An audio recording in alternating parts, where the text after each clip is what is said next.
Nossa natureza assume uma forma que se harmoniza com a verdadeira natureza das coisas. O mero conhecimento não criará essa harmonia. Em um dos Upanishads da Índia,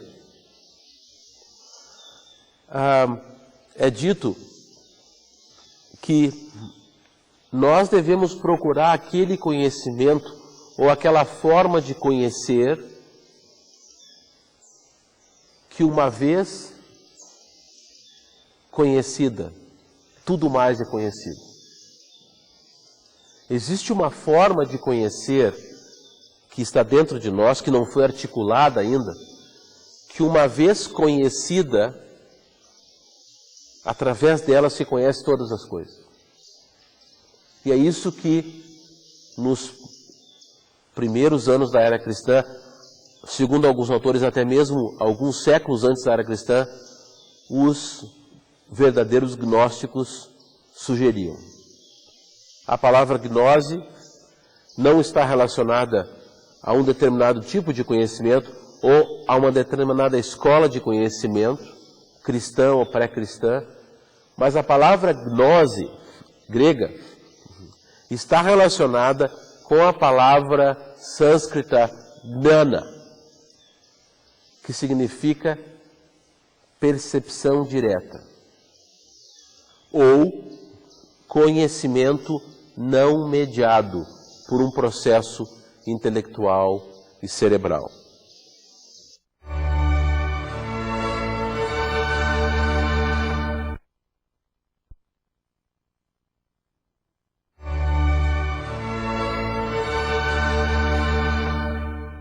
O Sr. Srihan tem uns comentários a fazer acerca da propaganda, ou do uso da propaganda no mundo de hoje.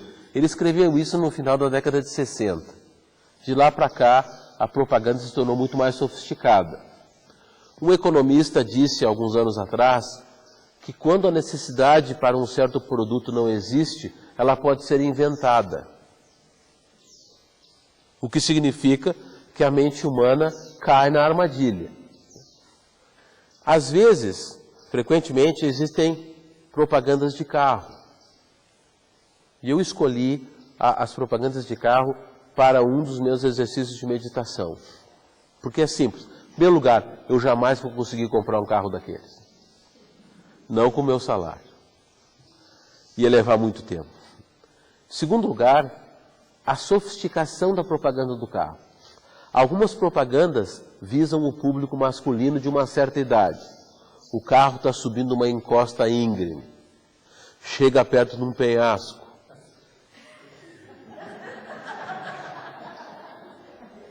Eu não falei nada. Mas para o público feminino, o carro está numa estrada lisa, sem nenhum buraco. Uma coisa que não existe no mundo, né? E a música de fundo é uma música agradável, né? Então, obviamente, o alvo daquela propaganda é o público feminino. O tipo de cores que eles usam para estimular uma resposta, existe toda uma arte, uma ciência por detrás disso. Aí, o que o Sr. Srihan diz? A tentativa da propaganda é sempre a de construir uma imagem atraente. Ou seja, uma imagem que gruda na mente, que fica na mente.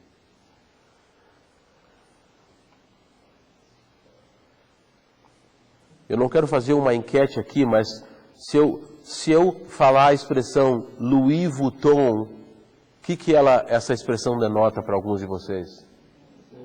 Bolsa de viagem. É cara, né? Então, ele também diz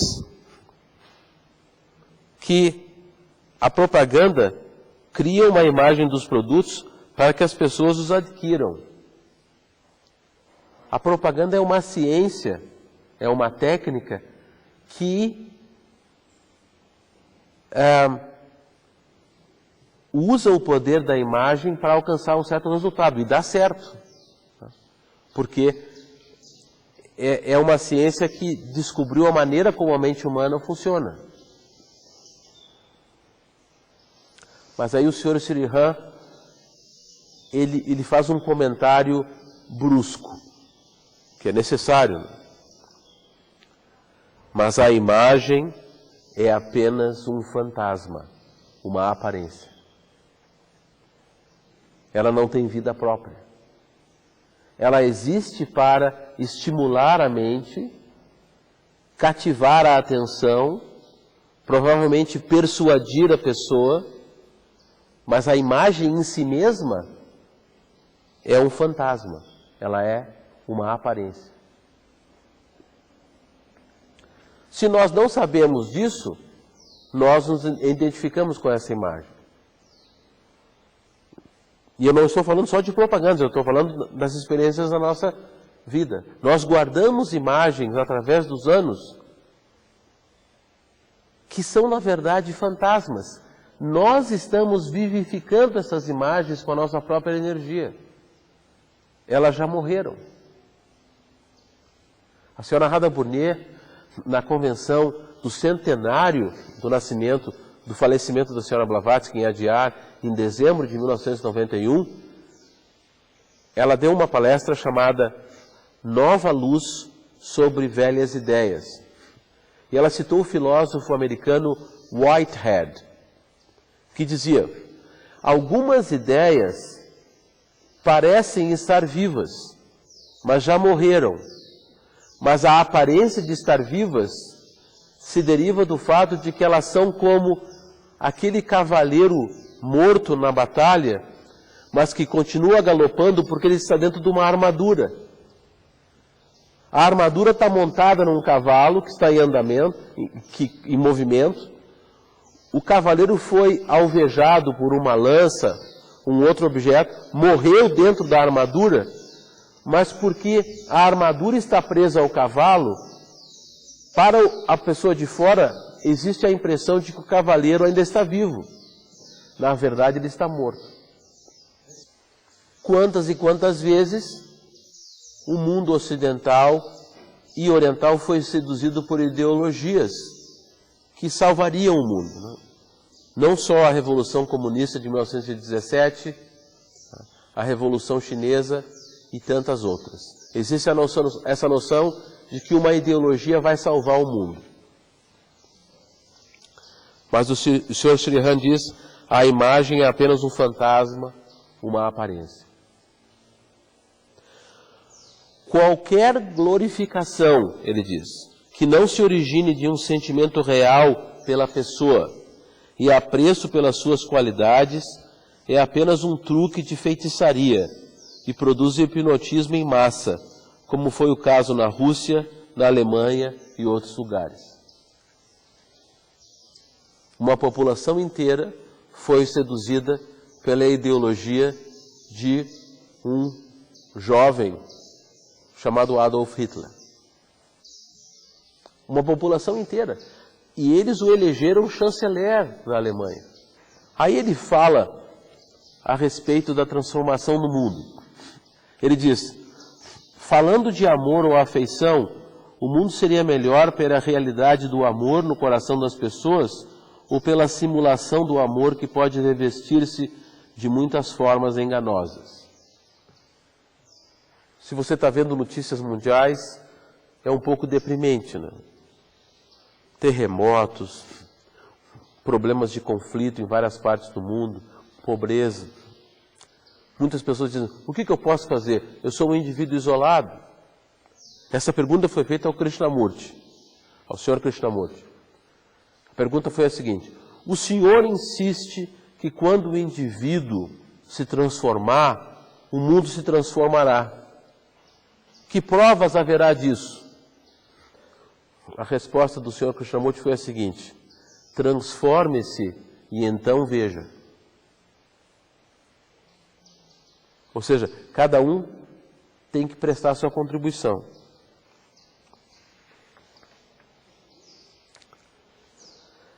Ele disse mais ainda: o ser humano, na sua linguagem, do desenvolvimento da linguagem, criou vários símbolos. Mas um símbolo, ele diz, não passa a ser aquela realidade. Um símbolo é um portal. Foi dito que um símbolo é algo que aponta para algo além de si mesmo.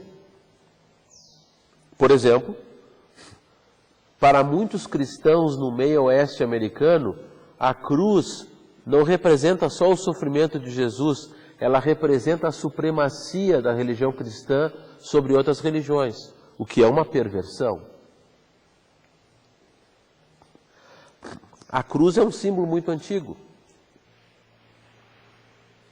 Num certo sentido mais profundo, ela representa a unidade dinâmica entre espírito e matéria que cria a vida. Numa das cartas dos Mahatmas, que está em português, é dito que a expressão do espírito na matéria é vida. E, portanto, tudo que nós vemos, sem exceção, é uma progressiva expressão do espírito na matéria. Então, os símbolos são limitados, eles não são absolutos. O Sr. Shriram chega a dizer que um símbolo torna-se um fetiche quando é adorado no lugar da realidade.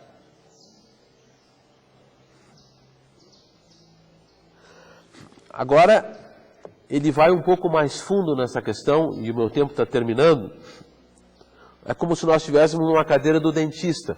A gente vai só para um check-up, aí o dentista diz, tem 3 tratamentos de canais. Ele diz, um homem que é conscientemente espiritual não pode ser espiritual em realidade. Ou seja, alguém que diz que é espiritual não pode ser espiritual. A pessoa que é espiritual em realidade é, como foi falado na palestra anterior, possui uma atitude anônima em relação àquela espiritualidade. Não comercializa aquela espiritualidade. Não se torna o guru da moda. Tá?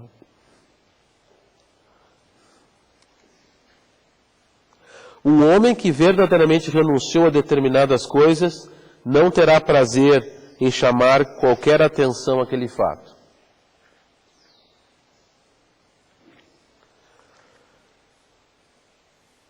Finalmente,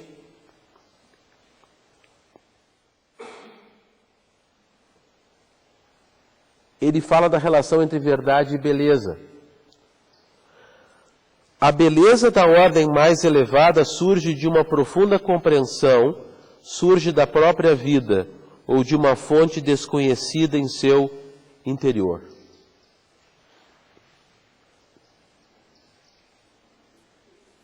Para um florista, a rosa é uma mercadoria. Para alguém que quer decorar o seu ambiente de trabalho, a sua casa, uma rosa é um objeto estético. Para alguém que está imbuído de impulsos românticos, a rosa se torna um objeto romântico. Mas isso são imputações à rosa. Uma rosa em si mesma não é nem uma mercadoria, nem um objeto estético, nem um objeto romântico. Ela é o que ela é. Até a palavra rosa é uma certa imposição àquele ser. Se você observa, portanto, uma rosa como ela é, provavelmente haverá um momento em que aquela rosa cessa de ser a rosa que você conhecia previamente, você cessa de ser você como você se conhecia, e a única coisa que permanece é uma experiência de beleza indescritível. Nessa experiência existe verdade e também bondade.